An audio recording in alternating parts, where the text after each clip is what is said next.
இப்ப இதெல்லாம் வந்து பிரபஞ்சத்தை சார்ந்தது. காற்றா இருக்கட்டும், நீரா இருக்கட்டும், பூமியா இருக்கட்டும், ஆகாயமா இருக்கட்டும், நெருப்பாகட்டும், இதெல்லாம் பிரபஞ்சத்தை சார்ந்தது. பிரபஞ்சத்தை இயங்க வைக்கக்கூடியது. இயற்கை வேற.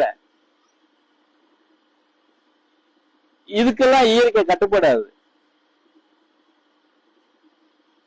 புரிஞ்சதா நான் சொல்றது? இயற்கை இதுக்குள்ள கட்டுப்படாதுன்னா என்ன? அதுதான் ஆன்மா. ஆன்மா பிரபஞ்சத்துக்குள்ள எந்த நிலைப்பாட்டிலையும் கட்டுப்பட்டு நிக்காது. அதுதான் இயற்கையோட சார்ந்து நிக்கக்கூடியது. அப்போ உங்களுக்குள்ள இருக்கிற உன்னுடைய ஆன்மாவை முழுசா நீ தெரிஞ்சுக்கிறாம இயற்கையை எப்படி நீ தெரிஞ்சுக்கிற முடியும்?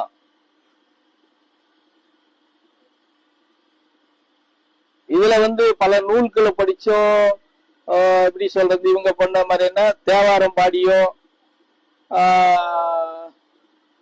இது என்ன வரமாட்டேக்க, திருவாசகம் பாடியோ அப்படியெல்லாம் பண்ணி எல்லாம் இயற்கையெல்லாம் நம்ம கண்டுபிடிக்க முடியாது.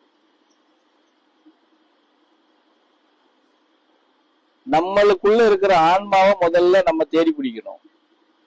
ஆன்மாவை தேடி பிடிச்சி ஆன்மா என்ன வழிநெறி நடத்துதோ அதை பின்னாடி நீ ஓடி போனால் மாத்திரம்தான் இயற்கையை நீ பிடிக்க முடியும்.